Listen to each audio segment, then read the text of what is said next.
सारिया घर में दाखिल हुई तो सामने अपनी बड़ी बहन को देखकर हैरान हुई, जो 2 माह की बेटी को उठाए मुस्कुराकर अम्मा से बातें कर रही थी।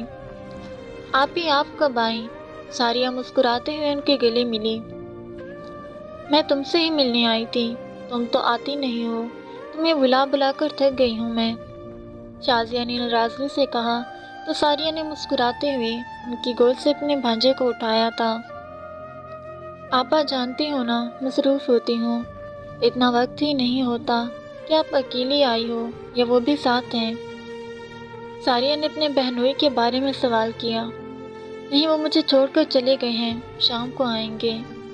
शाजिया और अम्मा बातों में मसरूफ़ हुई तो सारिया अपने भांजे को उठाए कमरे में आ गई। 2 घंटे बाद शाजिया कमरे में आई और सारिया के पास बैठी। सारिया, मुझे तुमसे बात करनी है। जी आपा, बोले। मैंने अम्मा से बात कर ली है, तुम शाम को मेरे साथ चल रही हो। शाजिया की बात पे उसे बहुत गुस्सा आया। आपा, मुझे नहीं आना, आपको समझ क्यों नहीं आती? जब से मेरी शादी हुई है तुम तो बिल्कुल बदल गई हो सारिया, आखिर बात क्या है? शाजिया के सवाल पे उसने नज़र चुराई। उसे समझ नहीं आया कि अपनी बहन को कैसे समझाए कि वो उस घर में नहीं जा सकती, वरना शायद ना चाहते हुए भी वो अपनी बहन की ज़िंदगी बर्बाद कर देती। सारिया ने बहुत मना किया, पर इस बार शाजिया पक्का इरादा करके आई थी कि उसे साथ लेकर जाएगी। शाम को फरहान शाजिया को लेने आए तो सारिया भी उसके साथ थी। ना चाहते हुए भी वो मजबूरन अपनी बहन के साथ आई थी। सारिया जानती थी कि उसका कज़न फरहान उसे मोहब्बत करता था, पर अपनी बहन की वजह से उसने फरहान को मजबूर किया था कि वो उसकी बहन से शादी करे, क्योंकि शाजिया फरहान को पसंद करती थी। फरहान ने सारिया के मजबूर करने पर शादी कर ली थी, पर वो अब भी सारिया से ही मोहब्बत करता था, इसीलिए सारिया उसे हमेशा दूर रहती थी। पर अपनी बहन की वजह से वो एक ही घर में अब उसके साथ थी। रात के वक्त सारिया के कमरे का दरवाज़ा खोलते हुए फरहान अंदर आया था। जानबूझकर सारिया ने आंखें बंद कर लीं ताकि उसे सोता हुआ देखकर वापस लौट जाए, पर वो चलता हुआ उसके करीब आया और बेड पर बैठ गया। कमरे में खामोशी थी। कुछ देर बाद वो बोला तो उसकी आवाज़ में दर्द था, आंखें भीगी हुई थीं। तुम कितनी बेरहम हो, तुमने मेरी मोहब्बत का नाजायज़ फ़ायदा उठाया, मुझे इस अज़ाब में डाल दिया कि ना मैं मर सकता हूँ न जी सकता हूँ। तुमने तमाशा बना दिया मेरा। ना चाहते हुए भी मुझे हर वक्त शाजिया से झूठ बोलना पड़ता है कि मैं उसे मोहब्बत करता हूँ, जबकि सच ये है कि मैं हमेशा से तुमसे मोहब्बत करता था। तुमने मेरे साथ अपनी ज़िंदगी भी बर्बाद कर ली। तुम भी तो मुझसे मोहब्बत करती थी, क्या ये मोहब्बत थी तुम्हारी? वो ना जाने कितनी देर तक शिकवे करता रहा। 2 साल हो गए थे उसे इस शादी के अज़ाब से गुजरते हुए। ना उसे शाजिया से मोहब्बत हुई थी और ना वो सारिया की मोहब्बत को दिल से निकाल सका था। वो उसके कमरे से जा चुका था, पर सारिया की आंखों में आंसू थे। अगले दिन जब तक फरहान घर में रहा वो कमरे से बाहर नहीं निकली, और फिर रोज़ ऐसा होता, जब भी फरहान घर आता वो कमरे में बंद हो जाती।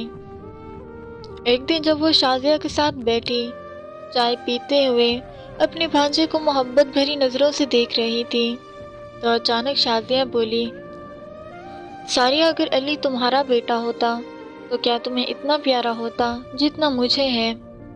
सारिया ने हैरानी से अपनी बहन को देखा। आपा, वो मेरा ही बेटा है और मुझे हमेशा प्यारा रहेगा, आप ये सब क्यों सोच रही हैं? शाजिया कुछ सोचते हुए बोली, सारिया, तुमसे एक चीज़ मांगूं? सारिया ने मुस्कुराते हुए हाँ में जवाब दिया। और शाजिया ने जो मांगा था वो सुनते ही सारिया के हाथ से चाय गिरकर उसके हाथ को जला गई थी। सारिया, तुम फरहान से शादी कर लो और अली को अपना बेटा बना लो।